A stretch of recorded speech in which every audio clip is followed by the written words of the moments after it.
Bien, espero y no te vaya a dar un infarto con esto que te voy a decir, ahí donde estés sentado, donde estés viendo el video. Espero que no te vaya a dar un infarto.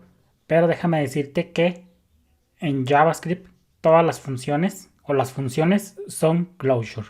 Sí, aunque no lo creas y aunque suene absurdo, ya que para muchos las closures es como que la gran cosa. Piensan que las closures es un concepto por sí mismo, pero déjame decirte que las closures simplemente son consecuencia de algo. Por eso, aunque no me la creas y aunque sea algo absurdo para todos, pues las funciones en JavaScript ya por default son closures. Entonces, ya cuando veamos todo lo de referente al scope y todo lo que vamos a ver después, vas a entender y me vas a comprender que ya por defecto todas las funciones son closures. No hay nada más que estudiar, no es algo avanzado como muchos piensan que son las closures. Entonces, confía ciegamente en mí que todas las funciones son closures y ya cuando lleguemos a ese tema va a quedar todo desmitificado. Entonces, eso es para que lo consideres y no te alarmes. Todas las funciones son closures, ya por defecto. Cambiando de tema, ya vimos que la forma más sencilla de definir una función en JavaScript es con la palabra clave function, que puede utilizarse como declaración o como expresión. Ahorita lo vamos a ver. La versión ES6 de JavaScript define una nueva e importante forma de definir funciones sin la palabra clave function. Eso ya lo vimos que son las arrow function, que se conocen como funciones no tradicionales o no regulares. Acuérdate que las funciones tradicionales o regulares son las que llevan la palabra clave function. Eso ya lo vimos. Estas funciones de arrow function, funciones de flecha, tienen una sintaxis especialmente compacta y son útiles cuando se pasa una función como argumento. Esta técnica de pasar una función como argumento a un método se conoce como callbacks, que ya después también lo vamos a ver. En los literales de objeto y en las definiciones de clase existe una sintaxis abreviada conveniente para definir métodos, por ejemplo en esto. Si tú te recuerdas, aquí podemos definir una función en un object literal. Pero como te recuerdas, hay una sintaxis, ahora sí que hay una sintaxis abreviada conveniente para definir métodos, que es la siguiente. Tú pones dos llaves y ya con esto ya no te pones la palabra clave function. Entonces, esta es una sintaxis abreviada de definir métodos dentro de un object literal y dentro de las clases. Ya cuando veamos las clases, vamos a ver que esto también es como una sintaxis compacta y ya te evitas la palabra clave function. En los literales de objeto y en las... Esto es equivalente a utilizar una expresión de definición de función y asignarla a una propiedad de objeto utilizando la sintaxis básica de literales de objeto. Acuérdate que pues para definir una propiedad es nombre de la propiedad, dos puntos y el valor. Entonces esto mismo es equivalente a esto, nomás que de una manera más simplificada, por decirlo de alguna manera. Ya nos evitamos la palabra clave function y definir la propiedad en sí misma.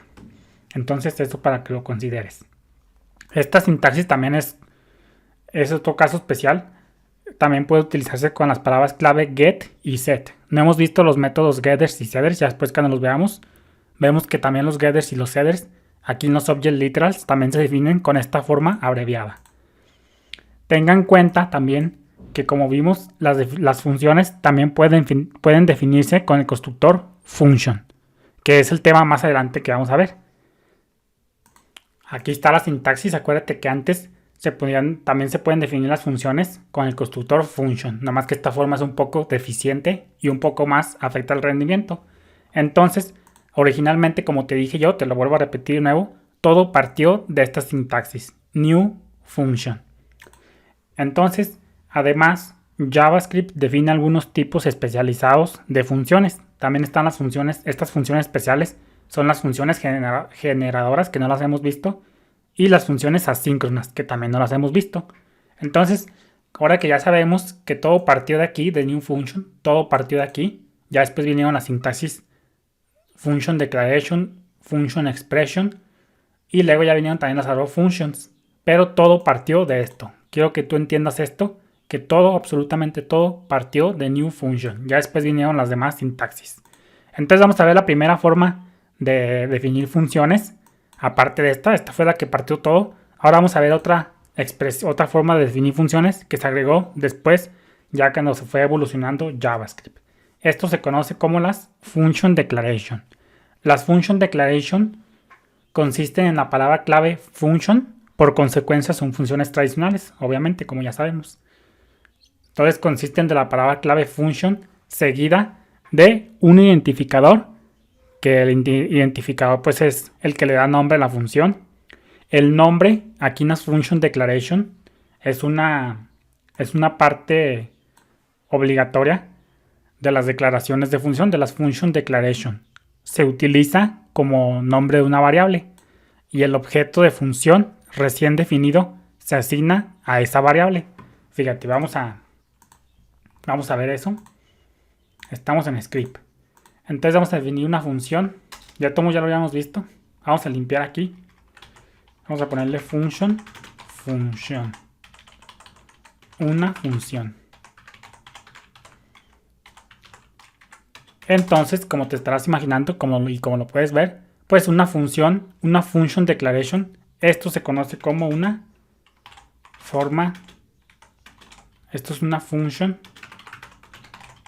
declaration. Esto es una forma de crear funciones, function declaration. Consta de un identificador y un par de llaves, como te puedes observar. Entonces, ya después vamos a ver qué tiene que ver esto, porque tú me estarás diciendo, oye, pero ¿cómo esto va a ser una función si sabemos que todo partió de aquí? Pues en el próximo video te lo voy a explicar. Eso sea todo. Bendiciones.